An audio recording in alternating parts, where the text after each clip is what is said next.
Join us for YouTube Fanfest Creator Camp Manila, held at the World Trade Center on May 10, 2018.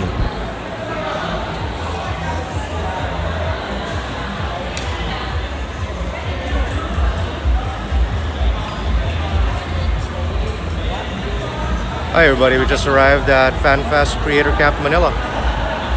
Hello.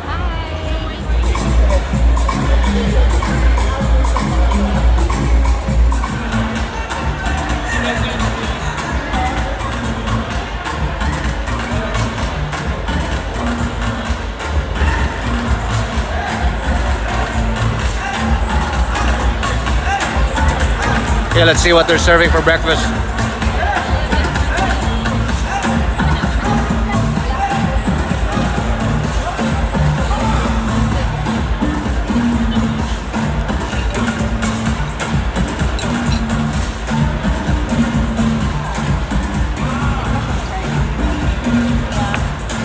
So I got myself a little bit of snacks. I got the grapes, some chips.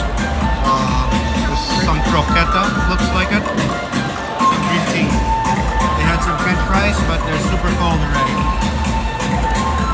So the event starts at 10 o'clock until 4 p.m. Let's see how it is.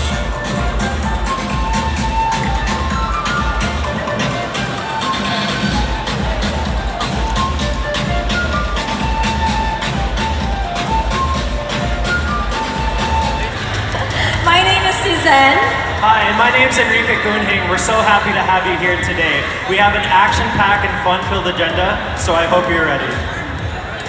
Before we start, I'd like to mention 3 quick house rules. So number 1, seize the day. There's only one Creator Camp each year, so make it everything that you want and more. Number 2, network and participate. Meet as many creators as you can, meet as many Google employees as you can, and try to get as many tips along the way. And lastly, please show our speakers and panelists the respect and attention they deserve. If at any point in time we feel like the noise is getting too loud, Suzanne or myself will raise our hand. And if you see one of us doing that, I ask that you please join in as well, raise your hand, and allow us all to settle down and refocus. So as you mentioned, my name is Suzanne, and Enrique and I are both strategic partner managers here from the creator and artist development team in YouTube. But it's not just us here today. We have Chris Shreb, our global director, who has flown all the way from the US to be with us here today. Chris? He's back there. Oh, Chris is back there. He is. You'll be hearing from him later. And we also have Chris Clapwick, known as Chris K, who's our Philippines team lead. Yes, and besides just the creator and artist development team, we also have the extended YouTube Philippines team here as well. We have Mylin from the partner operations team. We have Dan Knapp, who's a product marketing manager. We have the head of marketing for Google Philippines, Gabby Rojas. And we also have Michelle Molas, another product marketing manager. So everybody got a packet of worksheets as they entered, right? So if you look in your worksheets or in the back of your ID, we have a line-by-line agenda of everything that we're going to do today. But to summarize what we're about to experience, we have presentations about what's new in the world of YouTube. We have Red Talks by Mikey Bustos and Nate Bunzalan. A Red Talk is like a TED Talk, but about YouTube. We have Q&A panels with top creators and industry experts. We have breakout sessions on production, branding, and music. And lastly, we have performances by That's Bella, Carl Zarate, and Sam Schiff. So it's going to be a blast. So we hope you guys are excited. We have a pretty jam-packed agenda for you. But for today, we only have 4 goals for you. So the first is we want you to be able to develop your own unique story and your own personal voice on YouTube. And we have some fantastic speakers and great panelists coming up here today to speak to you about that. Secondly, learn from each other. It's very rare that we're all together as creators in one place. So it's such a great opportunity from you to learn not only from the speakers and panelists on stage, but from each other, you guys here in the audiences as well. Number 3, connect with the YouTube community. Connect to the person next to you, connect to a creator that you've never met before, and connect with us, the YouTube team. We will love to meet you and we would love to hear from you. And lastly, and this is the most important part of today, have fun. Yes. So before we begin, I just want to ask everybody, why are you here today? So today's a truly rare occasion. Think of who's here right now. we have the brightest minds from tech, media, and entertainment paired with the aspiring next generation of YouTube top talent from the Philippines. Filipino online content is booming, and all of us here at YouTube are so excited to support you on your journey. So what you learn today and the people you meet could very well change the trajectory of your career and life. So I hope you're ready. Also in your worksheets is this. At several points in the day, we will be encouraging you all to share with us here on the stage some of the new tips and tricks that you've learned via an exercise that we call Start, Stop, Continue. And later on, we'll do a final exercise called Now, Next, and Long. Hopefully by the end of today's camp, you'll have fresh new ideas that you can take home and implement on your channel, both in the short term and the long term. More on this later. So you guys got that? Start, stop, continue, now, next, long. Okay, now we're gonna do a quick temperature check of the room. How many of you here have been in YouTube for less than 1 year? Raise your hand. Less than 1 year? Awesome, we have quite a couple of new faces. Rookies. Welcome. And how many of you have been here for 2 years? 2 years? 2 years? Okay. Awesome. Sophomores? 3 years. 3 years? Yeah? 5 years. 5 years? Ooh. Oh wow, we actually have quite a number. Thank a you. lot of OGs on the side. Okay, this is the big one. 10 years. 10 years or under. Yes, Advocate Pinoy. Subscribe to Advocate Pinoy's channel. He's been on there for 10 years. Good job. Thanks, Dominic. More than 10 years? Anyone more than 10 years? Cool. Thanks so much for that, guys. I love that we have such a varied audience and such a wide range of people here. Now, we're gonna do a bit of a check on how many of you here are music creators?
Channel and Canada. So my first point in raising the bar is every video you upload should be a case study. For my channel, Mikey Bustos videos, I went in full force. I decided to upload daily vlogs. And I couldn't upload a cover every single day. So some days I would do talking vlogs, some days I would do just family vlogs of my life. And then one day I uploaded a cultural comedy video called Filipino Accent Tutorial. And that was the one that really hit it big on my channel. So I kept making more funny Filipino skits, even changing my accent, talking like this. And it became the new direction and purpose of my channel, Mikey Bustos videos. This brings me to my second point on raising the bar. If you want to be successful on YouTube, you must be willing to be flexible. I started Mikey Bustos videos initially to promote myself as a singer, pero I started to realize that, wow, like there's a lot of people who like my comedy. How strange. So, and it showed me there was a need for it on YouTube at the time. So I saw it as an opportunity. I said, you know what, I'm gonna do more of this. I'll do more Filipino comedy. So that's what I did. I decided I was no longer going to be a singer, and I was now a comedian and ambassador of Filipino culture. Which brings me to my next point. You guys must keep upgrading. Alright, so on my channel, Mikey Bustos videos, my Filipino tutorials initially started using just a simple webcam in my room.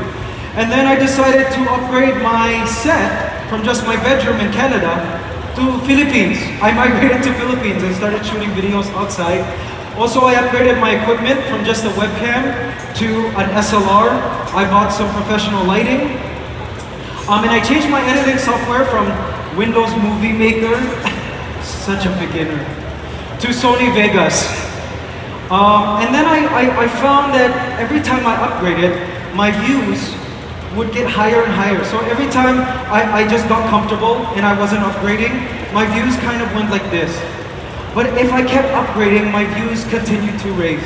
So I also decided to upgrade my content. So instead of just Filipino accent tutorials, people started getting tired of that. So I decided, what will I do now? So I started writing parodies. And that's where I found my second wave of success on YouTube. So here I am now, 8 years later, still doing YouTube. And the funny thing about all of this is, the parodies have led to opportunities for touring abroad. So I've been able to do concerts and shows. I just did a Canada tour. And it's funny, now I'm living my dream performing on stage as a musician and comedian. So I realized that in order to get to my dream of performing on stage, I had to adhere to the 3 principles of making sure every upload was a learning experience, was a case study, being flexible, and always upgrading. He was a contestant on So You Think You Can Dance, and he won the 3rd season of America's Best Dance Crew. D-Trix's most popular videos, of course, besides his dance covers, are from his 20 video playlist and his parodies. Please come on up, D-Trix. Put your hands together. Hey, there we go. What's up, man? Please go ahead and take a seat. Thank you so much. Oh, that's so nice. Oh. Okay. Do I go here? Go right next to Mikey, please. What's up, everybody? What's up, everybody? Okay, so next, Veronica and Vanessa Merrill, known as the Merrill twins, are identical American twin YouTube singers and comedians. Their most popular videos showcase them performing original songs and doing crazy, crazy challenges. So come on up, you two. Put your hands together. The Merrill twins. Hello! Thank you so much, guys. Take a seat. Thank you. And lastly, Los Angeles-based dancer, choreographer, and teacher, Matt Steffanina has danced on So You Think You Can Dance, The Ellen Show, and The Tonight Show. He's also worked with stars such as Taylor Swift, Snoop Dogg, and Chris Brown. Oh, and he also won The Amazing Race in 2016. Matt Steffanina, come on up, bro.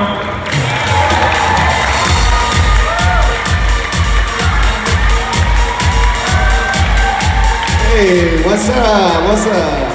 What's up, man? Thanks for coming, guys. Thank you so much for coming to Manila.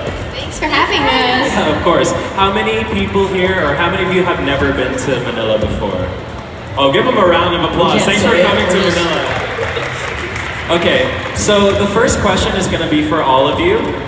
How did you get your start on YouTube? And did you always know what type of content you wanted to make?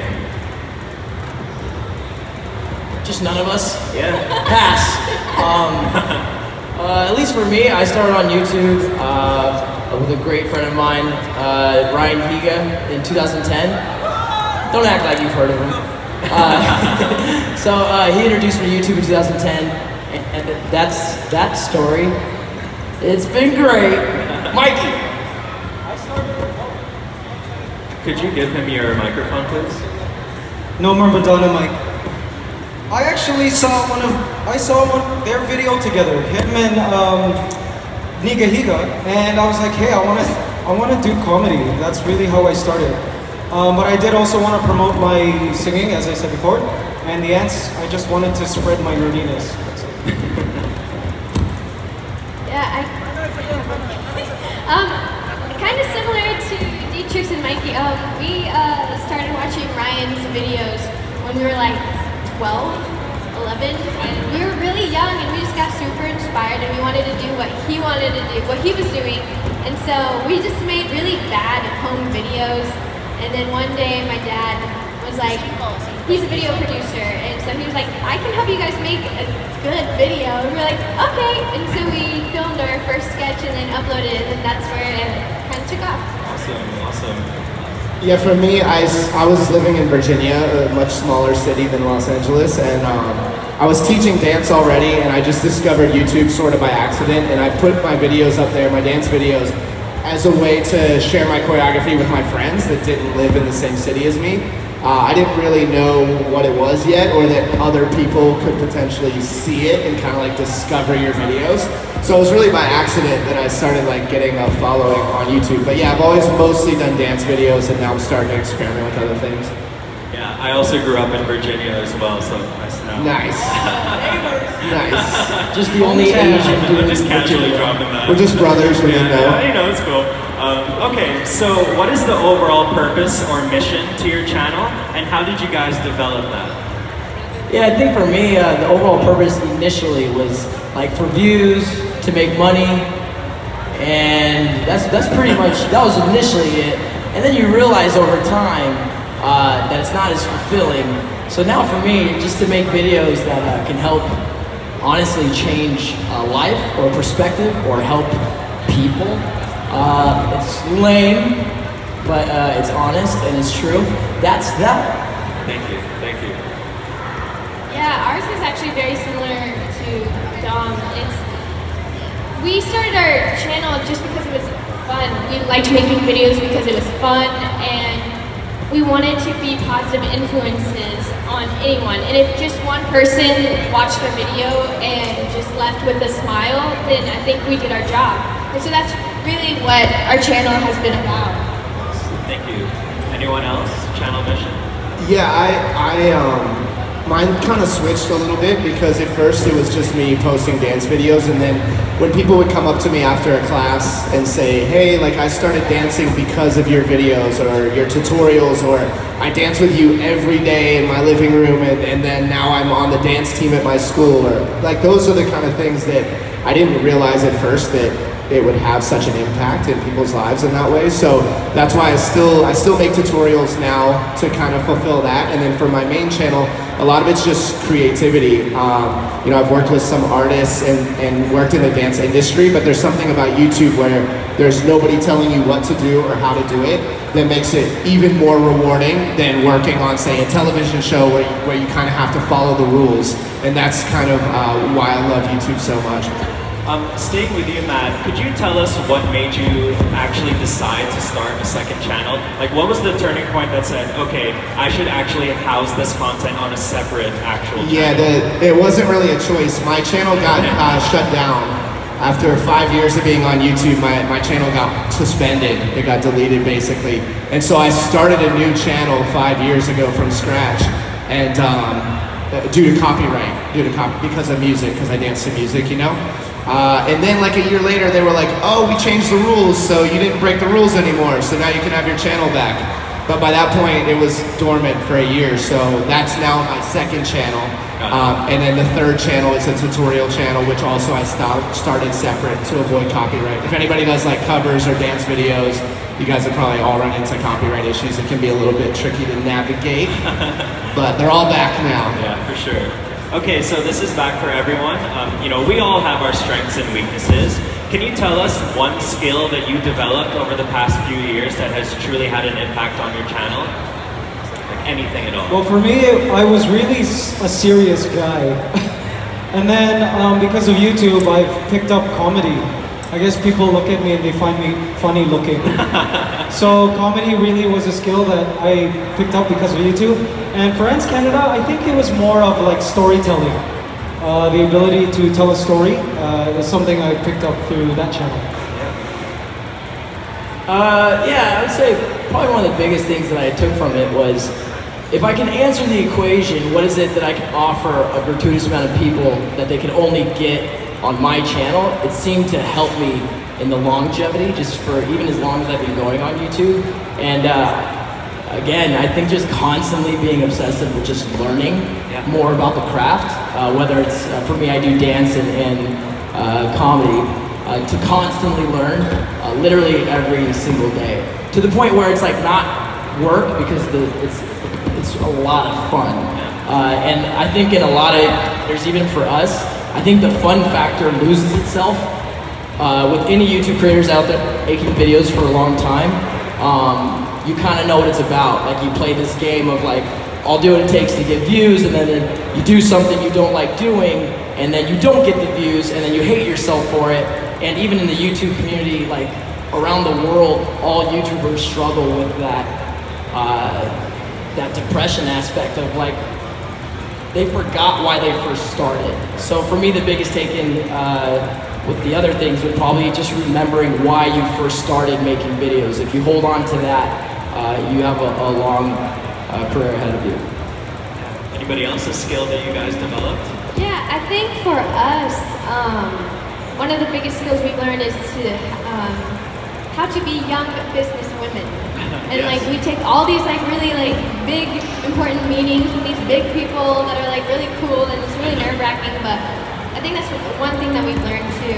And I think we've gained a lot of confidence as well, just in everything, every aspect of our lives. I mean, when we started our channel, we were so insecure.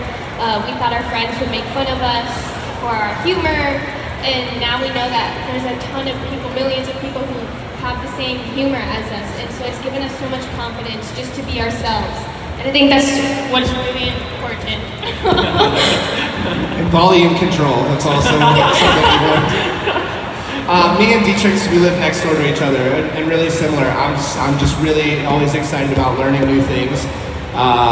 Even recently, he's done some covers, I've done some covers, and we've been playing around with like music production and you know, beatboxing, rapping, dancing, like comedy, just like always learning, because that's what keeps it fresh. And even if my videos are primarily dance, it's like it can be a dance video that has some comedy in it, or a dance video where we remade the song, just to like keep the creative side always changing, even if the main portion of your content is the same. Yeah, for sure. Just keep at it, keep learning, be consistent, and you will improve over time, for sure.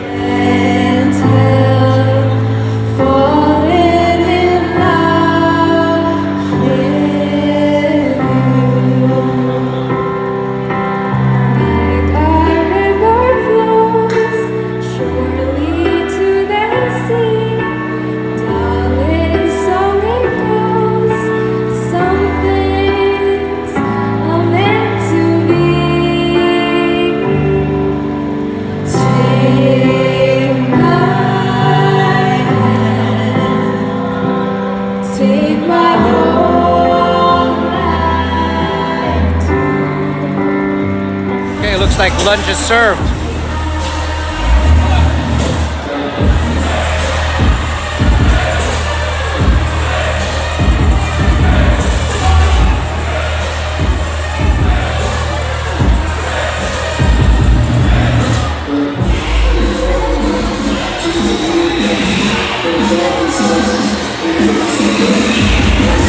She posted her first YouTube cover at the age of 13, and she was selected as a YouTube Next Up finalist. She's currently working on the release of a new album, and she'll be performing on the main stage of Fanfest this year for the first time. Please welcome Renee Dominique.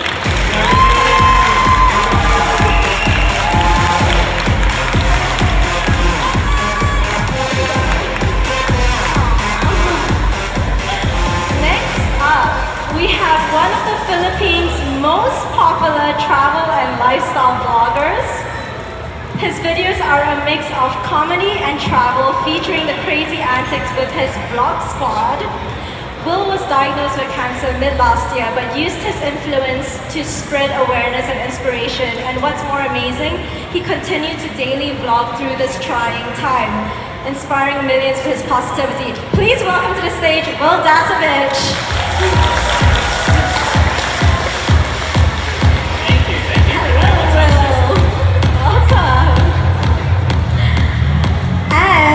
Known as Alodia, Wil is also dating our next panelist. Alodia Gosiengfiao is a professional cosplayer, gamer, and founder of the esports and gaming company Tier 1. She truly is an exceptional woman, breaking ground in a typically male-dominated world. Her YouTube channel features her gaming, cosplaying, and she's now branched out to vlogging as well. Can you please give a huge welcome to the stage, Alodia Gosiengfiao?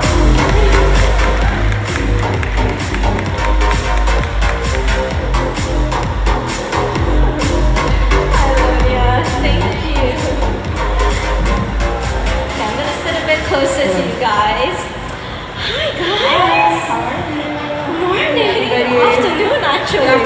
Have you guys had breakfast, lunch, all Yes. good? Nah, I just woke up, so my energy seems a little low. It'll pick up. Give me a few minutes. Awesome. So today's panel, as I mentioned to the audience, is all about building that community, not only the community between you and your audience, but community within you and other creators as well. And one of the best descriptions I've heard of a creator's journey and responsibility to the community was actually something you said, Will. And I'm just going to quote you directly. You said, "Before I had a following, my purpose was to experience as much as possible. But since then, it has evolved to not only experience as much as possible, but to share these experiences with as many people as I could." It's a great quote. Thank you. And can you tell us a little bit about when that evolution happened, that change you saw between just creating for yourself and then as your influence grew bigger, having to create for others as well? I always say this, the beginning in anything, in life, in any endeavor, in anything you take on is the hardest part. And I think the hardest part is starting and yeah, just getting the engine started so it can finally go along. Vlogging and doing all of this is really hard because in the beginning you're talking to an inanimate object, which is a camera, and it's hard to see that there's people behind that camera. And in the beginning, it's not really people behind that camera because you don't really have a following.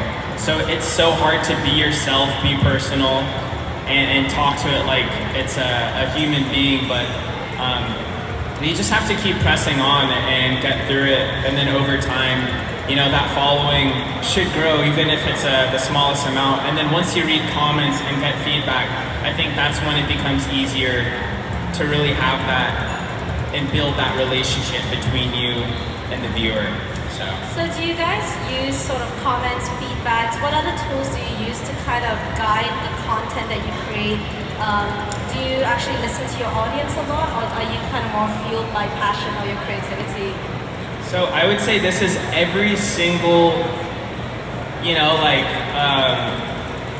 YouTuber's biggest struggle is finding that medium between what you want to do, what makes you happy, what you're passionate about, and what you enjoy, and then doing what your audience wants you to do, because what you do, you also do it for your audience, and then you start, it's kind of like Inception, your world starts to alter, where are you doing this because you like it, or are you doing this because your audience likes it and it's good for the vlog? So up until this moment right now, I'm still conflicting between these ideas, and I'm always trying to figure out what makes me happy. But what makes me happy is making the audience happy, but what makes me happy as well is creating cool content. And the thing is, you'll realize that some of your best content isn't what gets the views and the bigger audience. What gets that is like the silliness and the little stuff. So I mean, it's just like in life, in everything you do, you always have to find that balance. So you can do what makes your audience happy, and then you have to keep yourself sane and keep that artist intact, you know, and then you have to do what fulfills your being and what makes you happy. So writing on to that, Renee, as a singer and songwriter, do you mainly write for, what inspires you to create your music? Do you write for personal fulfillment, or as your audience has grown bigger, do you get more and more involved in sort of getting them involved in the inspirations of what you write? Do you draw any inspiration, influence from your fans or audience in your songwriting? Yeah, definitely. I think that I'm very fortunate to have an audience in YouTube that really supports what I'm passionate about, because like I totally get where Will is coming from, but at the same time, like in my case, I did start off as a music YouTuber, and that's what my subscribers know me for, which is really creating music. So I think that yeah, I'm fortunate enough to have like a fan base that really supports what I love to do, and I actually, like, a lot of people would tell me how my videos affected them in their own personal way. Like I would hear stories wherein they say that my videos help them cope with depression or anxiety, or my songs made them remember like a past loved one or something like like that. And I had no idea that my videos would actually have that effect on people.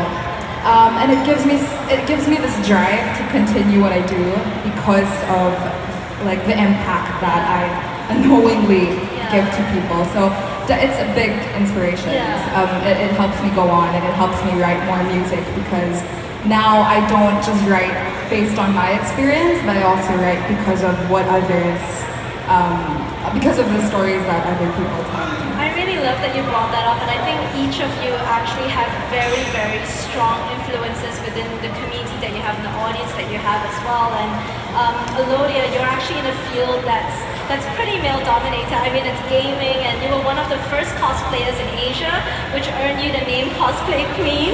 So we have Cosplay Queen in our presence. How would you describe the cosplay and gaming community? Well, I was just fortunate enough to be one of the first because there are a lot of amazing cosplayers and gamers. So what I really just want to show is that this hobby can actually be something you can do full time, which is what I've been doing for the past few months or years. I just document what I do and show other people how fun my world is. And it's actually nice because I get to talk to people who also have the same passions, and like events like this bring people together because I grew up like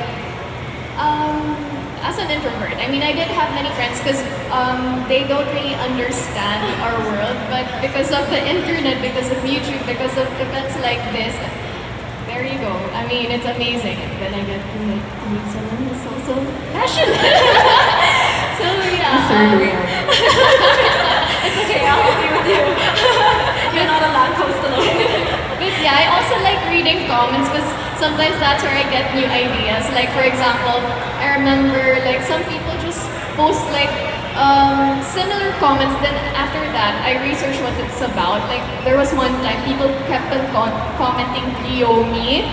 So I didn't know what it was, and then I just did it in a hotel room. When I went back, it went viral somehow. So it's really nice that people know what you do, and then they also suggest something similar to what you do and what they want to see. So when I made it, a lot of people were happy, and that makes me happy. That's awesome. So you capitalize on trending topics, and you really listen to what it is that your audience is saying. And you recently started an esports and gaming company, Tier 1. Is it working? There it is. Hi, ¿Cómo está, creators? How are you? My name is Chris Shrem. I am the head of global creator and artist development at YouTube.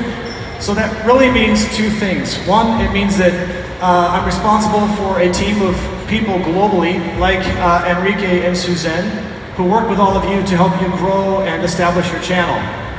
It also means that I probably have one of the coolest jobs in the world, particularly if you ask my teenage children, because I get to mingle and meet all of you.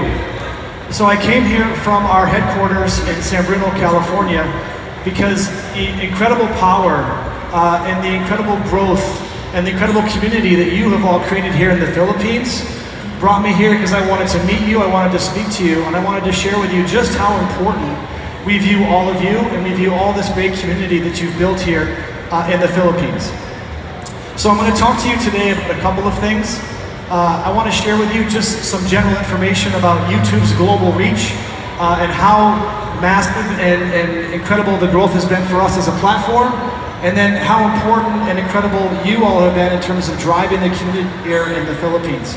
Talk to you about some of the great success stories we've had from creators like you and some of the ones you're going to meet, and then talk to you about what you're going to hear today. So for me, I've been to Fanfest in the past, particularly in Latin America, in Mexico and in Brazil. In Brazil, the biggest one we've had, I think, is 3,000 fans. And I think we're going to talk a bit more. I think you're going to be one of the biggest Fanfests that I've ever attended here. So, as I said, this is the 4th Fanfest here in the Philippines, which this great community brought here 4 years ago, back in 2015 with the hashtag, I think it was Bring FanFest to the Philippines. Well, it's here, it's been here for 4 years. The first year there were 3,000 fans, and I believe that we are on pace to almost triple that with 8,000. And how many of you heard what happened to Ticketmaster when we announced this, when the hashtag went out? Well, I know you know, Chris, right? Basically, the Filipino fans crashed Ticketmaster. That's a true story I was told. So it's just how crazy the Filipino community is for all the great content that you produce for our platform. So a couple of things to note about Fanfest is that beyond the Fanfest that we've had here in the Philippines, we've been driving and focusing on developing the creator community. So what you're going to see here this week is you're going to see some great success stories. You're going to see some of the names that you know who have been top creators. You'll see Carl perform at Fanfest again. You'll see Michelle and Renee. So they joined Creator Camp. So they were sitting in your chairs only a year or two ago, and now they're going to be on the main stage at Fanfest. And of course, Janina will be hosting the main show, and Nate will be co-hosting the festival on Friday. So again, that's incredible growth, incredible commitment. So for all of you sitting here today, I hope you have aspirations to be on that main stage and be the next top creator for YouTube. So before we get into talking about what's going on in the Philippines, I want to share some numbers around just YouTube in general, because I think it's important for you and for all of us to understand just the incredible reach that this platform has. So let's start with one of the big numbers that we like to share with people, and that's 1.8 billion, that's right, it's not supposed to be an M, it's a B, billion users reached each month on our platform. So if you think about that, that's about 1/3 of the people who actually have internet access today are coming to YouTube on a monthly basis. And that's about 15 times the size of the population of the Philippines. So it's pretty incredible reach. Another important stat that I want to share is that there are about 1 billion hours of YouTube content consumed every day. That's 1 billion hours of content every day. That's incredible. So if you think about that, if you wanted to watch 1 billion hours of YouTube, it would take you over 100,000 years to do so. So you should get started if you want to do that. Right? Take a break for lunch and dinner, otherwise just keep watching. So the 1.8 billion monthly users, the 1 billion hours consumed, those are kind of general to our platform. Now I want to talk a little bit about what's going on in the Philippines, share some numbers and share some success stories with you. So to start, we did a study, or we looked at a study that was done by We Are Social, and it shows that approximately 63% of Filipinos are online today consuming content. And primarily they're doing that through mobile devices. So that's kind of a general look at the ecosystem. If you look at YouTube specifically, you can see here that about 85% of that online content is being consumed on YouTube. And again, that wouldn't be possible without all of you creating content that people want to consume, creating enriching, enlightening, and diverse content. So it's really important. That's why we have you here today, because we want you to keep doing that and keep creating that great content. And just as an example of what you've been doing for the ecosystem, 50% increase in the content from Filipino creators compared to last year. So thank you for that. That's incredible. How about giving yourself a big round of applause? Thank you so much for that. So beyond the numbers, there are great and inspiring stories. Now, I have been brushing up on my Filipino creators. You all know these folks way better than I do, but I want to talk about a few of them because I've really gotten to learn a lot about some of these great creators. So as an example, you've got Mikey Bustos, who actually has 2 channels. And I have to say, I assume most of you have, but if you haven't, you really need to watch him feed a cockroach to ants. That's pretty cool. I don't know if have you guys seen that? You know what I'm talking about? Yes? No? His ants channel. I know he has 2 channels and they're both very cool, but the cockroach getting fed to the ants was pretty cool. And then you have I'm not sure I've come across a more incredible story than Wil Dasovich.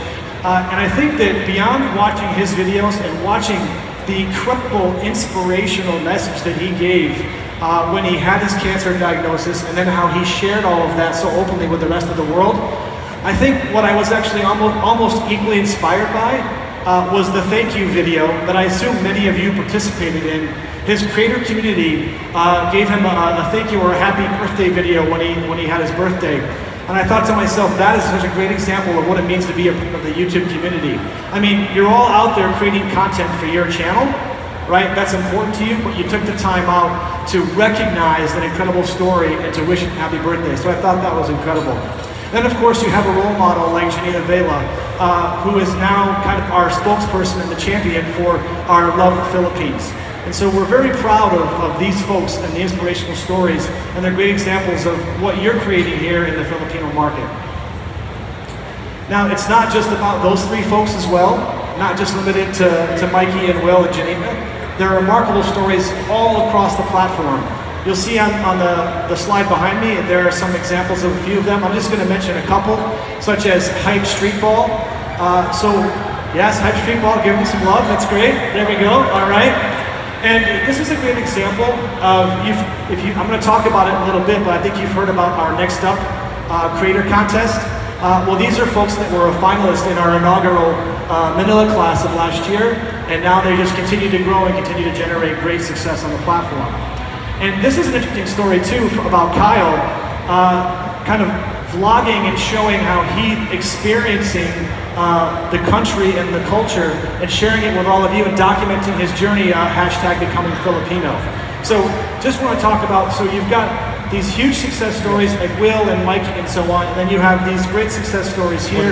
It's just fantastic to see the diversity, the different types of content that's being created. I think it's really exciting. Yes, where are you calling from?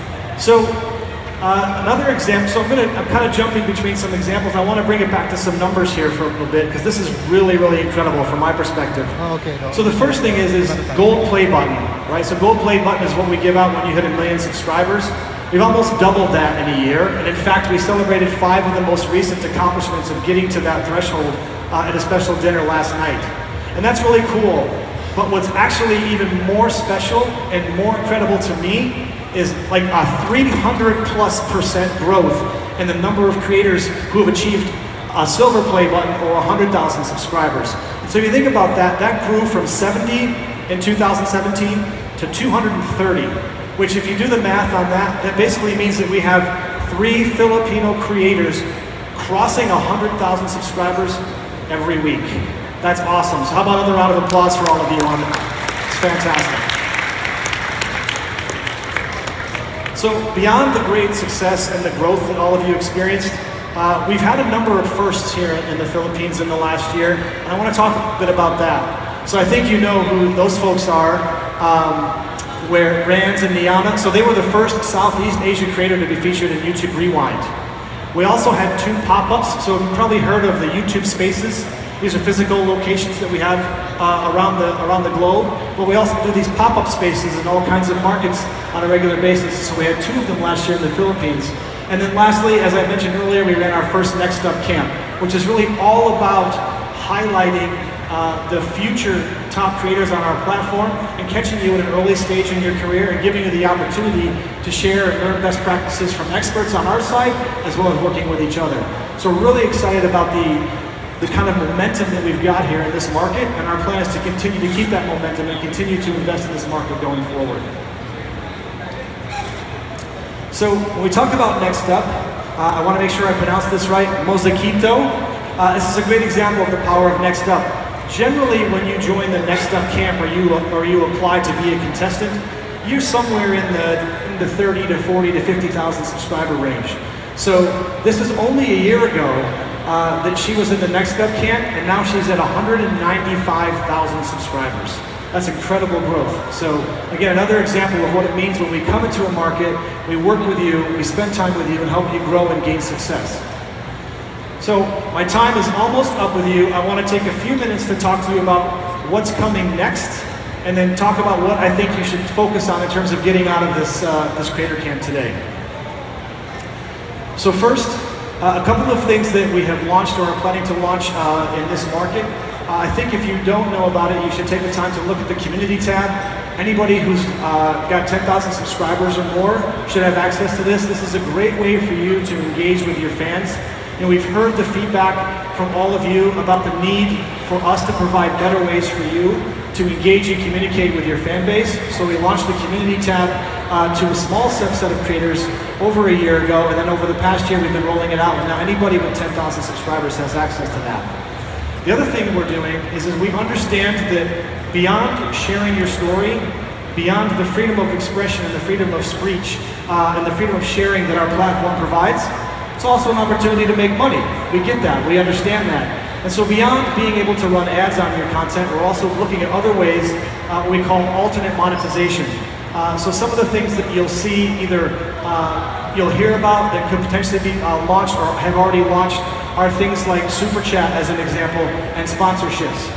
So I'm not going to talk too much about that. We have a great person, we have Dan Knapp, who's a product marketing specialist, who's going to come up after me and talk to you more about what's going on in those areas. And I'm sorry, I don't want to make you dizzy, but I love to walk. I can't stand still, so I'm going back and forth here. So my main ask for you today is really a couple of things. The first is take advantage of being here, and not just take advantage of talking. So first of all, I'm going to be here all day. I am accessible. Feel free to come and talk to me. Feel free to say hi. Feel free to ask me a question. Chris, who's on my team, as well as Suzanne and Enrique, we're here for you all day. So take advantage. The other thing I would take advantage of is being here with all of you, with each other. Get to know each other. Talk to people. Get to become an even stronger, greater community. Get to know your fellow creators. Share, maybe even set up a collaboration with them, so when you go back at the next video you post, maybe it's a collaboration with somebody that you met here that you didn't know before. I want to just close with the following. As cool and as great as some of the numbers are, as cool and as great as some of the success stories that I've shared with you, we know that our work is not done here. In fact, I think it's just beginning. I think going from 3,000 fans to 8,000 fans is an incredible feat. But I think we're going to keep coming back here, and we're going to keep coming and growing that, and maybe we'll get to 10, 12, 15,000 fans, who knows, maybe they won't even have a venue big enough for us. But I'm here today to reaffirm for you that we're committed to this. I came across the ocean not just because I wanted to meet with you and see you, but because I wanted to reaffirm, wanted to show with my actions, not just with my words, that we are committed to this. We're committed to you, we're committed to growing this market, we're committed to bringing you the tools and the resources that you need to be successful and helping you grow and engage with your fan base. So with that, I just want to say thank you again for coming out today. Thank you for being such a great crowd, and enjoy the rest of the day. Thank you.